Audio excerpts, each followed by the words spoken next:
Hey y'all, and welcome back to my channel. In this tutorial we are going to be blinging a 22-ounce cafe lid.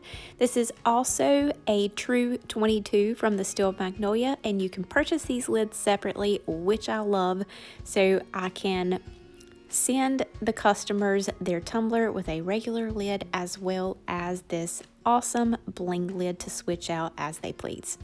We just launched a tutorial for the honeybee tumbler design. I switched it up just a little bit, and I will tell you more about that here in a bit after we prep our cafe lid. So to prep it, I'm going to take out the little rubber piece at the top for the straw just to make sure that we don't get that damaged. I have a piece of 220 grit sandpaper, and I am going to firmly hold the sandpaper so I'm not scratching up any of the other surfaces.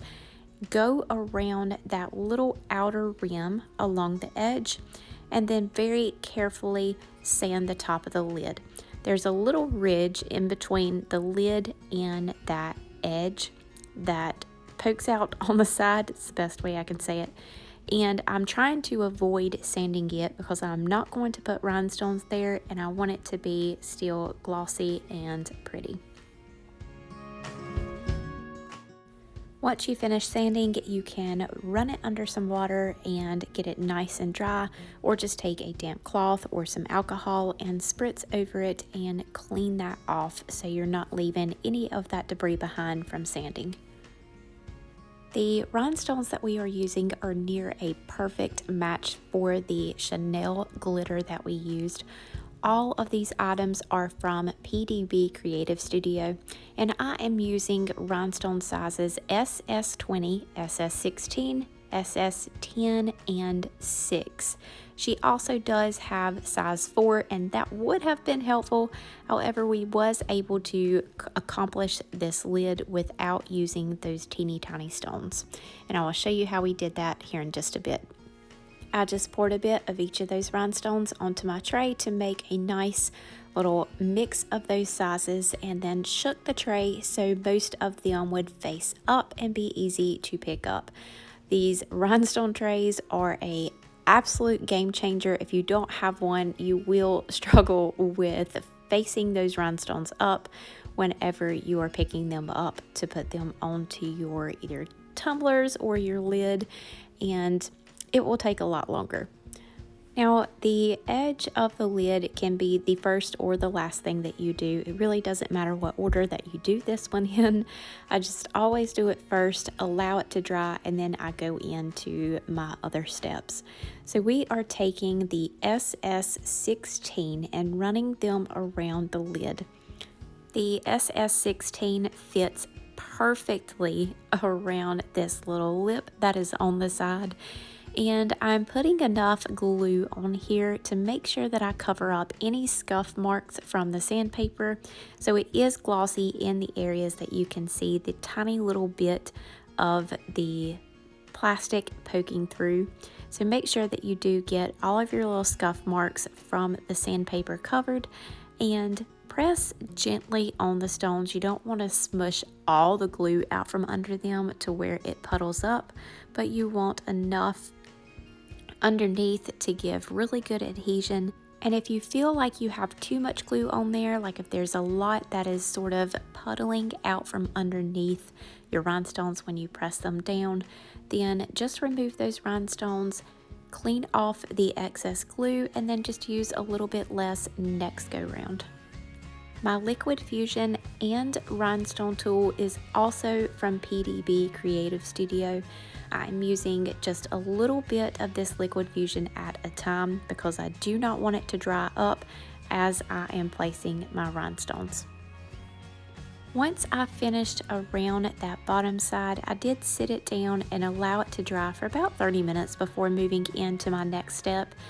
That does not mean that it is 100% dry. It definitely is not, and those stones can easily be knocked off of there. I just avoid touching that rim as much as possible while adding my other rhinestones.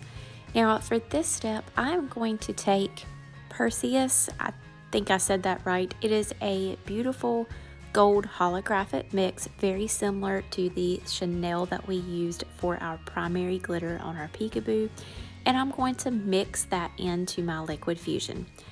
I did not have a paint that would match these rhinestones. Normally I would paint the base, so after I sand I would have painted that dome area, avoiding that little lip that we allowed to remain glossy and the side of the lid.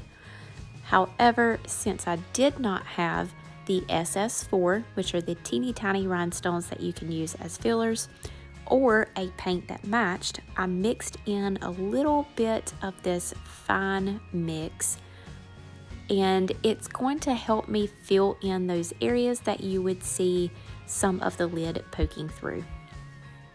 Now I did slow down and zoom in just so you can see the rate that I am working. This entire tutorial is sped up 2 times, so it is double the speed that I normally would work in real time on this. I really haven't made a tremendous amount of bling cups or lids or other items with rhinestones on them, but the one thing I have done is really take my time and make sure that I am producing a very high quality item. These rhinestones are not cheap, and they're not cheap for our customers either because of the labor that we put into them and the materials that we need.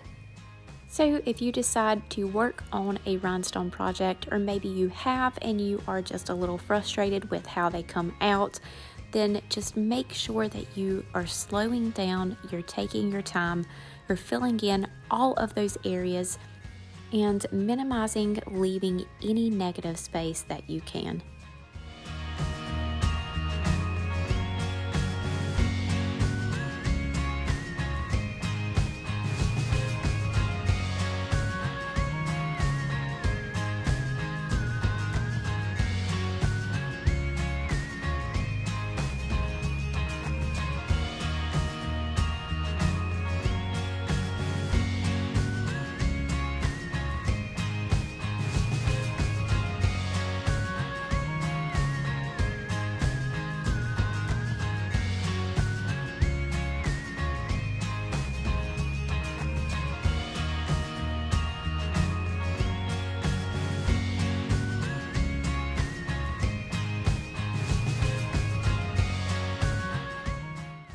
You're going to want to work all the way around that silicone piece just so you can close that gap first, and then we are going to work on the bottom side of this lid.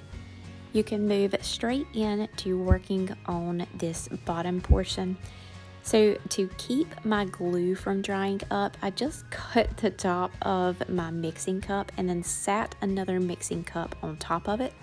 Or of course, if you're using a cup that's a little more sturdy than the one that I'm using, you can take a rubber band or some tape, something to cover it up so you don't have to constantly mix glue over and over to work on this.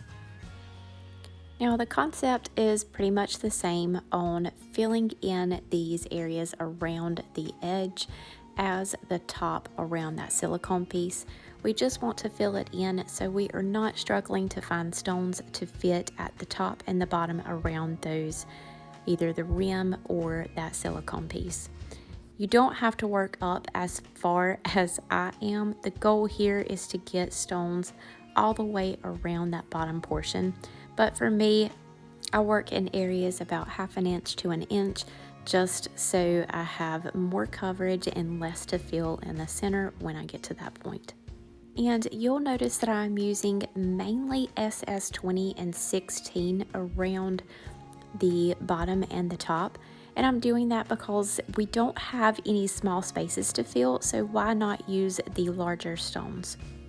And then as I work my way up, I'm incorporating all sizes. Now I will tell you a very, very important thing to remember. If you use a small stone, if you place them anywhere on your project, you will have to use more small stones. It's like a waterfall effect. So if you cannot use, say, a 20 or a 16 or even a 10 and you pop a 6 or a 4 in there, you're gonna have to use more of them to fill in a space to get one of the larger stones to fit. And remember what I said in the beginning, you do not want to really smush those stones down onto your project. You want to allow them to move just a little bit. So as you are placing your other stones, they do slightly move around, and just constantly go back and check and make sure that one has not popped up or has really moved out of place and you need to fill some other stones in there. And also, you'll see me use that pointy end of my rhinestone tool here and there. What I am doing is just pulling some glue away from the side of the stones so that when I place the next one, it's not going to smush that glue on my already placed stones. So when I press them down, a little bit of that glue comes out from underneath them, and I'm just spreading that out so it does not pull or smush up onto my other stones.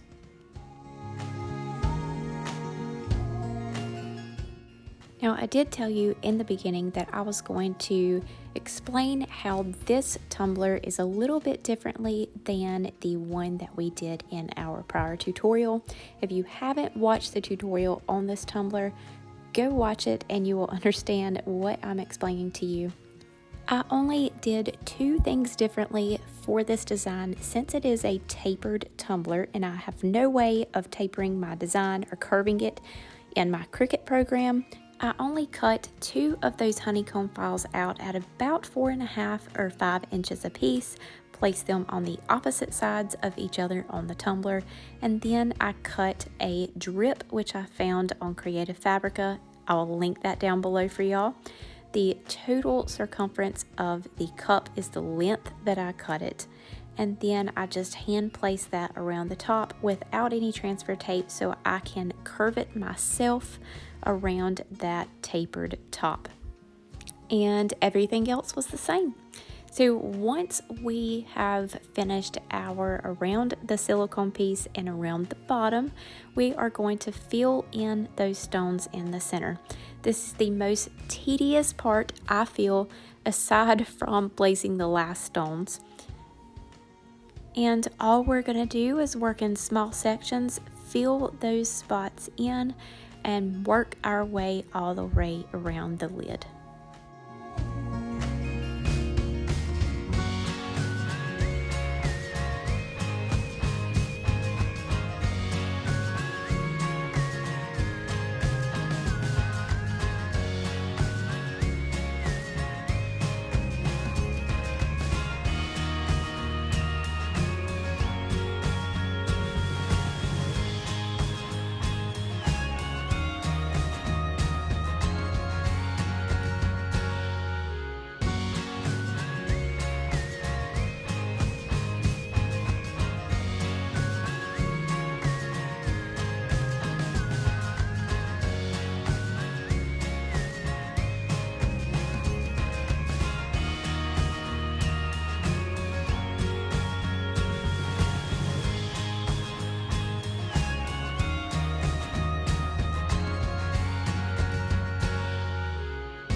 Now, once you have made your way all the way around the lid, it is time to close in that gap. This is the most tedious part of the process, but the most rewarding at the same time because you have spent so much time on this and it is looking beautiful and you can't wait to see it on your tumbler.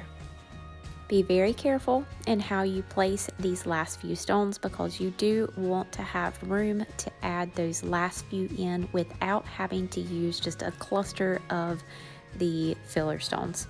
So try to use the larger ones and go in with your small and fill in all of those spaces.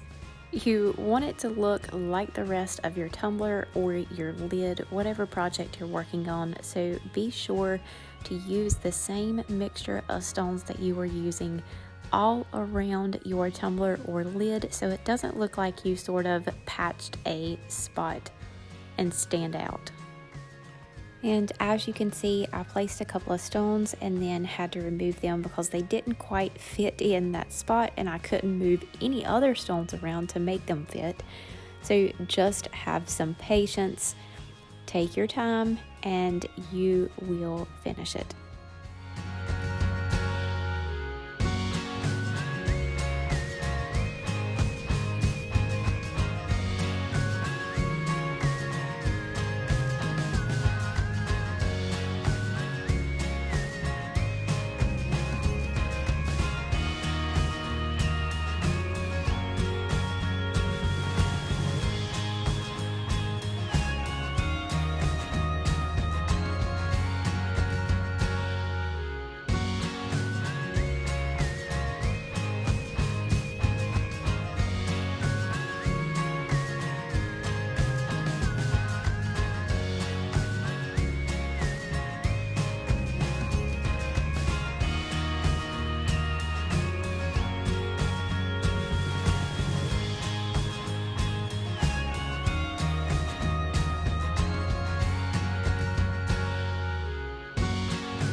And the most amazing thing about this one was that a single SS20 stone fit perfectly in the spot that was left.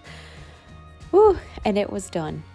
You do not want to mess up your rhinestones, so as much as you want to pop this on your tumbler and see how it looks, sit it to the side and allow it to dry overnight, 24 hours, so that glue is dry before we move into cleaning it.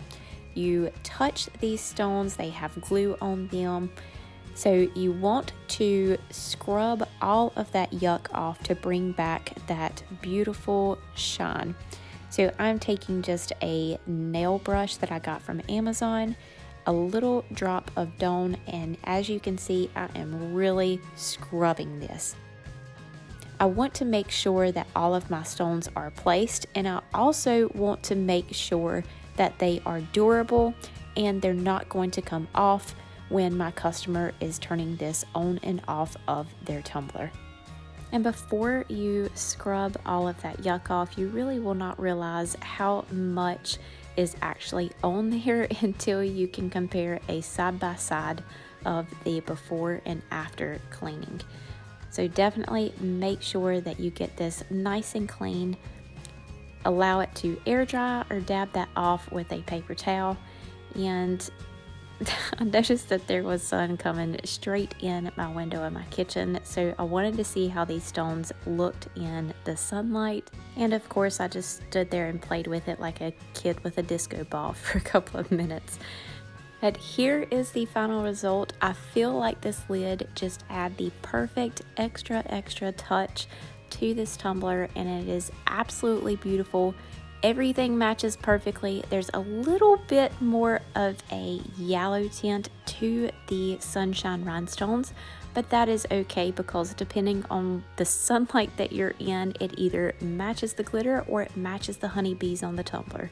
I hope that you all enjoyed this tutorial. If you have any questions, just drop them in the comments below. Let me know if you want to see more rhinestone projects. And if you haven't already watched the honeybee tumbler tutorial, hop back over to our videos and check that one out. We are giving away one of those tumblers, so you're not going to want to miss that. All of the products I used are down in the description below with some discount codes. And that is all for today. We will see you next time.